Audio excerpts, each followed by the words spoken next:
नमस्कार दोस्तों, स्वागत है आपका हमारे YouTube चैनल बिंदास पढ़ाई में। तो आज हम पढ़ेंगे इकोनॉमिक एक्सपांशन के बारे में, कहा कि रोमन एम्पायर के इकोनॉमिक एक्सपांशन के बारे में। तो इस टॉपिक में हम मेनली पढ़ेंगे कि किन किन चीजों का सबसे ज्यादा मात्रा में ट्रेड होता था रोमन एम्पायर में, या फिर और उसके बाद पढ़ेंगे हम कि जो पूरा रोमन एम्पायर था उसमें बहुत ज्यादा प्रोडक्टिव जगहें कौन कौन सी थी और बहुत ज्यादा नॉन प्रोडक्टिव जगहों के बारे में भी हम पढ़ेंगे। उसके बाद लास्ट में हम उसके करेंसी के बारे में पढ़ेंगे कि भैया किस करेंसी का यूज होता था रोमन एम्पायर के समय में, और कि वहां का बैंकिंग सिस्टम कैसा था और उनका टेक्नोलॉजी भी कैसी थी, उसके बारे में भी हम पढ़ेंगे इस पूरे टॉपिक में। तो सबसे पहले पढ़ते हैं किन चीजों का सबसे ज्यादा भारी मात्रा में ट्रेड होता था। तो तीन चीजें थी उस टाइम में, ठीक है। तो इन तीन चीजों को आप याद रखिएगा। वीट मतलब गेहूं, दूसरा था ऑलिव ऑयल,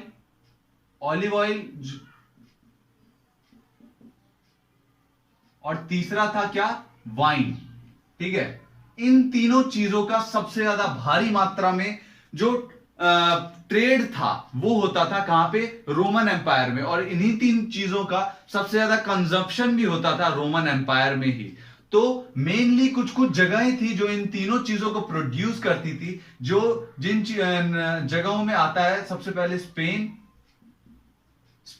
इटली, ये सब जगहें जो है वो बहुत ज्यादा प्रोडक्टिव जगहें थी। गैलिक प्रोविंस, ये सारी जगहों पे सबसे ज्यादा प्रोडक्शन हाई होता था। कहां पे, नॉर्थ अफ्रीका भी ऐसी जगह थी। नॉर्थ अफ्रीका की कुछ जगहें थी ऐसी जहां पे बहुत बढ़िया प्रोडक्शन होता था इन सारी चीजों का। और भी केवल इतने ही नाम नहीं है, और भी बहुत सारे जगहें हैं, मैंने केवल इतने ही लिखे हैं क्योंकि इतने ही याद है मुझे फिलहाल। तो इन सारी जगहों पे वाइन, वीट, ऑलिव ऑयल, इन सब का बहुत ज्यादा भारी मात्रा में प्रोडक्शन होता था। और ये सारी जगहें जो थी वो बहुत ज्यादा प्रोडक्टिव जगहें थी, कहां की, रोमन एम्पायर की, ठीक। और इसीलिए ये सारी जगहें सबसे ज्यादा जो प्रसिद्ध जगहें जो होती है ना रोमन एम्पायर की, वो सबसे ज्यादा प्रसिद्ध जगहें थी रोमन एम्पायर की ये सारी जगहें। और बहुत ज्यादा प्रॉस्परस भी थी, बहुत ज्यादा उन्नत भी थी ये सारी जगहें। क्यों? क्योंकि यहां पे इन सारी चीजों का प्रोडक्शन बहुत हाई था, ठीक। तो ऑलिव ऑयल जो है ये एक बहुत इंपॉर्टेंट पदार्थ था, ठीक। ऑलिव ऑयल और वाइन, ये दोनों जो थे वो बहुत इंपॉर्टेंट पदार्थ थे उस समय के, ठीक। तो इन दोनों जो थे, इन दोनों का जो ट्रांसपोर्टेशन था वो एक कंटेनर में किया जाता था जिसका नाम था एम्फरॉय। अगर स्पेलिंग गलत हो तो माफ कीजिएगा। तो एम्फरॉय जो कंटेनर था उसमें ऑलिव ऑयल और वाइन, लिक्विड पदार्थ जितने भी है ना, उनका ट्रांसपोर्ट चलता था। उनका पूरा जो ट्रेड है वो इन कंटेनर में किया जाता था, एम्फरॉय नाम के कंटेनर में किया जाता था। किसका ट्रेड? ऑलिव ऑयल और वाइन का। मतलब इस कंटेनर में भर के ये लोग क्या करते थे, इसको ट्रांसपोर्ट करते थे एक जगह से दूसरी जगह, रोमन एम्पायर में ही, या फिर बाहर के देशों में भी अगर करेंगे तो इसी कंटेनर में भर के ये लोग ऑलिव ऑयल और वाइन को एक जगह से दूसरी जगह पहुंचाते थे। तो ये जो एम्फरॉय थे ना वो क्ले से बने रहते थे, मिट्टी से बने रहते थे, ठीक है भैया। तो मिट्टी से जो बने रहते थे ना, आज जो हमें पता चला है इन एम्फरॉय के बारे में वो इसलिए पता चला है क्योंकि बहुत सारे जो एम्फरॉय के अवशेष हैं, या फिर बहुत जो पूरे एम्फरॉय भी हैं वो भी बहुत सारे पाए गए हैं। कहां पे? रोमन एम्पायर में खुदाई के समय, ठीक। तो इससे हमें पता चलता है कि बहुत भारी, और ये जो संख्या है ना एम्फरॉय की जो पाई गई है खुदाई के समय वो लाखों में है, ठीक। ये केवल एक या दो नहीं पाए गए हैं, लाखों की संख्या में एम्फरॉय जो है वो पाए गए हैं खुदाई के समय। हमें रोमन एम्पायर में जब खुदाई हुई थी उस समय में एम्फरॉय की संख्या जो पाई गई है वो लाखों में है, ठीक।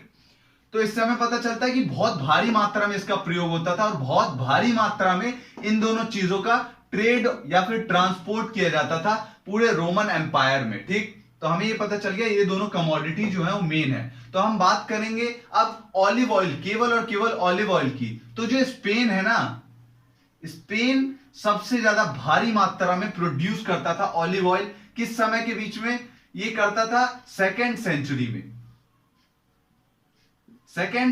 में। स्पेन जो है, स्पेन वो सबसे ज्यादा भारी मात्रा में प्रोडक्शन करता था किस चीज का, ऑलिव ऑयल का। स्पेन जो था वो पूरे मार्केट को कंट्रोल कर रहा था, किसके, ऑलिव ऑयल के मार्केट को। अब हमें कैसे पता चला, हमें इस कारण पता चला क्योंकि जो इस समय में जो जिस कंटेनर में स्पेन जो है वो ट्रांसपोर्ट करता था किसको, ऑलिव ऑयल को, उस कंटेनर का नाम है ड्रेसल 20।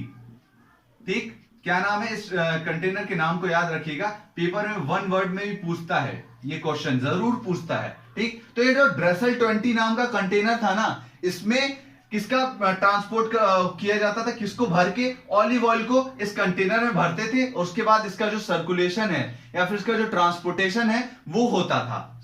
ठीक है, तो स्पेन जो था उसमें ही ये कंटेनर बनाया जाता था। स्पेन जो था वो स्पेसिफिक केवल स्पेन ही इस कंटेनर को बनाता था। तो ये जो ड्रेसल 20 है ना, वो बहुत भारी मात्रा में हमें पाया गया, किस समय का, सेकेंड सेंचुरी के समय का। तो इससे हमें क्या पता चला कि सेकेंड सेंचुरी में सबसे ज्यादा जो प्रोडक्शन था ऑलिव ऑयल का वो कौन करता होगा, स्पेन, क्योंकि सबसे ज्यादा भारी मात्रा में जो ड्रेसल 20 है वो सेकेंड सेंचुरी के समय का पाया गया हमें। ठीक, अब स्पेन जो था वो पूरे मार्केट को कंट्रोल करता था। तो पूरे मार्केट को कोई कैसे कंट्रोल कर सकता है, तभी कंट्रोल कर सकता है ना जब उसका जो प्रोडक्ट है या फिर उसकी जो कमोडिटी है वो सबसे अच्छी क्वालिटी की भी होगी और सबसे ज्यादा सस्ती भी होगी, चीपेस्ट भी होगी, जिससे सब उसको अफोर्ड कर पाए। तो स्पेन का जो माल होगा या फिर जो स्पेन का ऑलिव ऑयल होगा उस समय में सबसे ज्यादा सस्ता भी होगा और सबसे ज्यादा अच्छी क्वालिटी का भी होगा। तभी मान लीजिए अभी मार्केट में, किसी भी मार्केट में, फोन्स के मार्केट में किसका राज है, वीवो का ही मान लीजिए राज है। तो वीवो का क्यों राज है, पूरा जो वीवो है वो मार्केट को क्यों कंट्रोल करता है, क्योंकि वीवो जो है वो अफोर्डेबल प्राइस में भी सामान बेचता है अपना, और उसकी जो फोन्स की क्वालिटी होती है वो भी बहुत अच्छी होती है। तो स्पेन के ऑलिव ऑयल की क्वालिटी भी बहुत अच्छी थी किस समय में, सेकेंड सेंचुरी के समय में, और जो उसका जो चीप भी बहुत ज्यादा था, वो सस्ता भी बहुत ज्यादा था स्पेन का ऑलिव ऑयल। यहाँ पे बहुत भारी मात्रा में प्रोडक्शन होता था ऑलिव ऑयल का, किस समय के बीच में, सेकेंड सेंचुरी के बीच में। ठीक, सेकेंड से थर्ड सेंचुरी के, फर्स्ट से सेकेंड सेंचुरी के बीच में। ठीक, कब से कब के बीच में, फर्स्ट से सेकेंड सेंचुरी के बीच में प्रोडक्शन सबसे ज्यादा स्पेन करता था।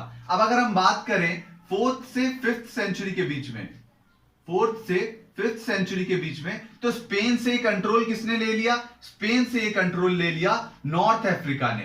ठीक, नॉर्थ अफ्रीका के बहुत सारी जगह थी जहां पे बहुत बढ़िया प्रोडक्शन होता था, क्योंकि नॉर्थ अफ्रीका में बहुत ज्यादा फर्टाइल लैंड है। तो नॉर्थ अफ्रीका सबसे ज्यादा बड़ा प्रोड्यूसर बन गया ऑलिव ऑयल का, किस समय के बीच में, फोर्थ से फिफ्थ सेंचुरी के बीच में। ठीक, अब यही अगर हम बात करें तो सॉरी फोर्थ से फिफ्थ नहीं, थर्ड से फोर्थ सेंचुरी के बीच में सबसे बड़ा प्रोड्यूसर बन गया। ठीक है, थर्ड से फोर्थ सेंचुरी के बीच में सबसे ज्यादा प्रोड्यूसर कौन बन गया, नॉर्थ अफ्रीका। अगर हम बात करें फोर्थ सेंचुरी से लेके फिफ्थ सेंचुरी के बीच में, तो नॉर्थ अफ्रीका से कंट्रोल किसने ले लिया, ये कंट्रोल ले लिया ईस्ट अफ्रीका ने। किसने, ईस्ट अफ्रीका ने ये कंट्रोल ले लिया नॉर्थ अफ्रीका से। ठीक, सबसे ज्यादा भारी मात्रा में ईस्ट अफ्रीका प्रोड्यूस करने लग गया क्या, ऑलिव ऑयल। और जो उसके बाद ईस्ट अफ्रीका से ये कंट्रोल ले लिया किसने, जो ईस्ट एशिया जो था, एशिया की बहुत सारी पार्ट था, कंट्रीज थी, जैसे कि तुर्की, ईरान, इराक, इन सारी जगहों पे इसका बहुत भारी मात्रा में प्रोडक्शन होने लग गया। किन चीजों का, और किस चीज का, ऑलिव ऑयल का। ठीक, तो ये जो कंट्रोल था ना मार्केट के ऊपर, वो चेंज होता रहता था, कभी एक स्पेसिफिक जगह कर रहा है, कभी कोई और जगह कर रहा है मार्केट के ऊपर कंट्रोल। तो ये जो प्रॉस्पेरिटी थी ना, क्योंकि मार्केट के ऊपर जिसका कंट्रोल होगा उसको सबसे ज्यादा मैक्सिमम प्रॉफिट होगा। क्यों, क्योंकि भाई सबसे ज्यादा भारी मात्रा में उसके सामान को खरीदा जा रहा है पूरे रोमन एम्पायर में या फिर पूरे वर्ल्ड में, तो उसको सबसे ज्यादा पैसे भी मिलेंगे उसी जगहों को। तो जो ये जगह थी ना, प्रॉस्पेरिटी जो थी वो एक जगह पे रुकी नहीं रहती थी। जैसे कि सबसे पहले स्पेन करता था, फिर नॉर्थ अफ्रीका ने ले लिया कंट्रोल, फिर ईस्ट अफ्रीका ने, फिर एशिया ने ले लिया कंट्रोल। तो ये जो कंट्रोल था ना वो चेंज होता रहता था, और प्रॉस्पेरिटी जो थी एक जगह की वो एक दूसरी जगह जाती रहती थी। लेकिन जो ये सारी जगह थी वो सबसे ज्यादा वेल डेवलप्ड जगह थी। आप पढ़ते हैं वेल डेवलप्ड जगहों के बीच बारे में पढ़ेंगे, और जो लीस्ट डेवलप्ड जगह थी ना कुछ रोमन एम्पायर में, जहां पे सबसे ज्यादा कम डेवलपमेंट था, उन जगहों के बारे में। तो सबसे पहले पढ़ते हैं डेवलप्ड जगहों के बारे में। तो ये सारी जो जगहें थी ना उस सबसे ज्यादा डेवलप्ड जगह थी पूरे रोमन एम्पायर की। कौन कौन सी जगह? Spain, Italy, Gallic province, north Africa, और उसके बाद ये सारी जो जगह थी वहां पे सबसे ज्यादा भारी मात्रा में प्रोडक्शन होता था चीजों का।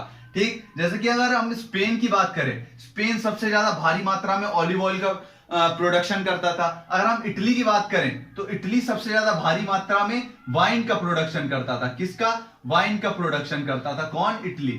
ठीक, और अगर हम बात करें गैलिक प्रोविंस की, गैलिक प्रोविंस में दो जगह थी, कुछ दो जगहों के नाम है, वहां पे सबसे ज्यादा भारी मात्रा में वीट का प्रोडक्शन होता था। और अगर हम नॉर्थ अफ्रीका की बात करें तो यहाँ पे ऑलिव ऑयल का भी बहुत अच्छा प्रोडक्शन होता था। यहाँ पे और भी बहुत सारे क्रॉप्स थे जिनका बहुत भारी मात्रा में अच्छा प्रोडक्शन होता था। क्यों यहाँ पे होता था प्रोडक्शन? क्योंकि यहाँ पे जो कंडीशंस थी, एनवायरमेंट कंडीशन, वो बहुत अच्छी थी। यहाँ पे रेनफॉल भी बड़ी अच्छी मात्रा में थी।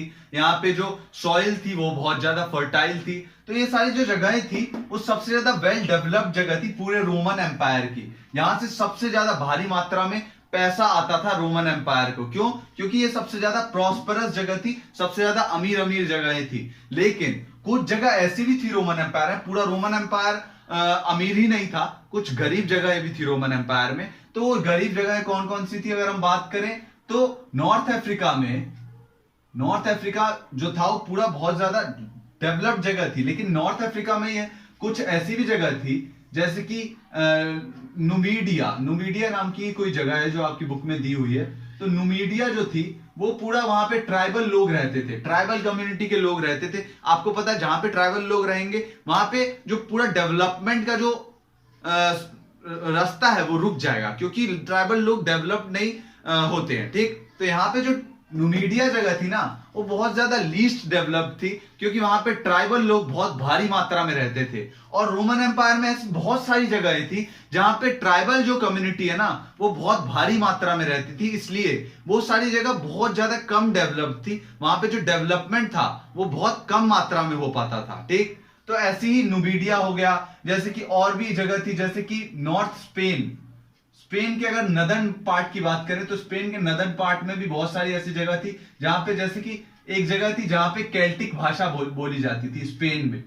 स्पेन में नॉर्थ के एरिया में एक जगह थी जहां पे केल्टिक भाषा बोली जाती थी। तो वहां पे भी जो पेस्टोरलिस्ट थे वो लोग रहते थे, और जो ट्राइबल कम्युनिटी है वो रहा करती थी। तो ये सारी जगह जहां पे भी ट्राइबल कम्युनिटी रहती थी ना वो बहुत ज्यादा लीस्ट डेवलप थी। और रोमन एम्पायर सबसे ज्यादा खर्चा करता था उस जगहों के ऊपर कि भाई कैसे भी करके उन सारी जगहों को डेवलप्ड किया जाए। वहां की जो जमीन थी वो भी बंजर हुआ करती थी, और भी बहुत सारे फैक्टर्स थे जिसके कारण ये सारी जो जगहें थी, कुछ कुछ रोमन एम्पायर की जगह वो बहुत ज्यादा लीस्ट डेवलप्ड थी।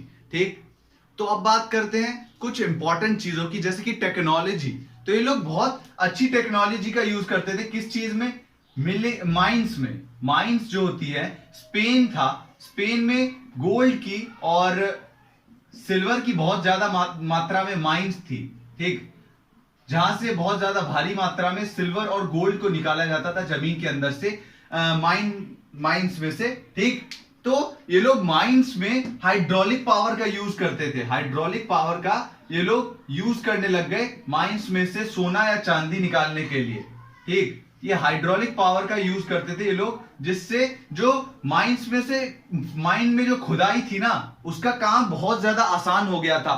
ठीक, एज कंपेयर टू उससे पहले के समय में जिसमें लोग जो थे वो खुदाई कर करके सोना और चांदी जमीन में से निकालते थे। तो वो जो प्रोसेस था खुदाई करके निकालने का वो बहुत ज्यादा कठिन था as compare to hydraulic power का यूज करके माइनिंग करना। ठीक है, तो इनकी माइनिंग जो टेक्निक्स थी वो बहुत ज्यादा अच्छी थी।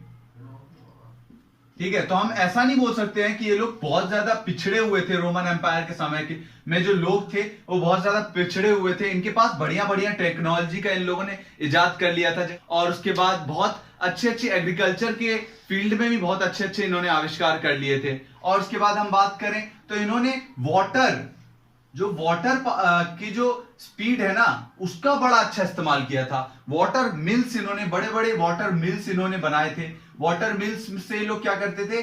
पावर जनरेट करते थे वाटर के द्वारा। वाटर का जो प्रेशर होता है ना उसके द्वारा ये लोग पावर जनरेट करते थे, और उस पावर का यूज करते थे डिफरेंट डिफरेंट चीजों में। ठीक, तो ये लोग टेक्नोलॉजी के मामले में बहुत अच्छे थे। ठीक, रोमन एम्पायर के समय में। तो हम ऐसा नहीं बोल सकते कि बहुत ज्यादा पिछड़े हुए थे या फिर ये लोग के पास कोई टेक्नोलॉजी नहीं होगी, तो टेक्नोलॉजी के मामले में बढ़िया थे लोग। और उसके बाद हम बात करें कि इनका जो करेंसी सिस्टम था या फिर जो इनका कमर्शियल और बैंकिंग सिस्टम, तो रोमन एम्पायर के जो समय है उसको बहुत ज्यादा अच्छा माना जाता है बैंकिंग और कमर्शियल सिस्टम में, क्योंकि रोमन एम्पायर के समय में, शुरुआती समय में जो है उसमें उस समय में गोल्ड का, सिल्वर की करेंसी का यूज किया जाता, सिल्वर के कॉइन्स का यूज किया जाता था शुरुआती स्टेज में, मतलब फर्स्ट सेंचुरी, सेकंड सेंचुरी में, थर्ड सेंचुरी में सिल्वर के कॉइन्स का यूज किया जाता था। तो ये जो कॉइन्स थे ना वो बहुत भारी मात्रा में प्रोड्यूस किए जाते थे, और आज भी हमें बहुत सारे सिल्वर कॉइन्स प्राप्त हुए हैं खुदाई के समय वो रोमन एम्पायर में, जिससे हमें पता चलता है कि कॉइन्स जो थे या फिर जो करेंसी थी उसका सर्कुलेशन बड़ा अच्छा था रोमन एम्पायर में। और क्या था कि इन्होंने सिल्वर की उसके बाद बहुत ज्यादा कमी आ गई रोमन एम्पायर में, उसके बाद इन्होंने किसके कॉइन का यूज करना स्टार्ट कर दिया, गोल्ड कॉइन का यूज इन्होंने करना स्टार्ट कर दिया। ठीक है, तो गोल्ड कॉइन भी बहुत भारी मात्रा में इन लोगों ने प्रोड्यूस किए। तो ये जो करेंसी सिस्टम जो था ना वो बहुत अच्छा था, और इनका जो करेंसी था वो एक ही वेट का होता था। ऐसा नहीं था कि कोई सी जो ये सिक्का है वो 2 ग्राम का होगा और कोई सा सिक्का 50 ग्राम का या फिर 5 ग्राम का होगा। सबका जो वेट था वो इक्वल होता था, और एक ही साइन वाले सिक्के का पूरा यूज होता था पूरे रोमन एम्पायर में। ठीक, तो इनका करेंसी सिस्टम बहुत अच्छा था, इनका बैंकिंग सिस्टम भी बहुत अच्छा था। ठीक, तो ये सारी चीजें आपको याद रखनी है।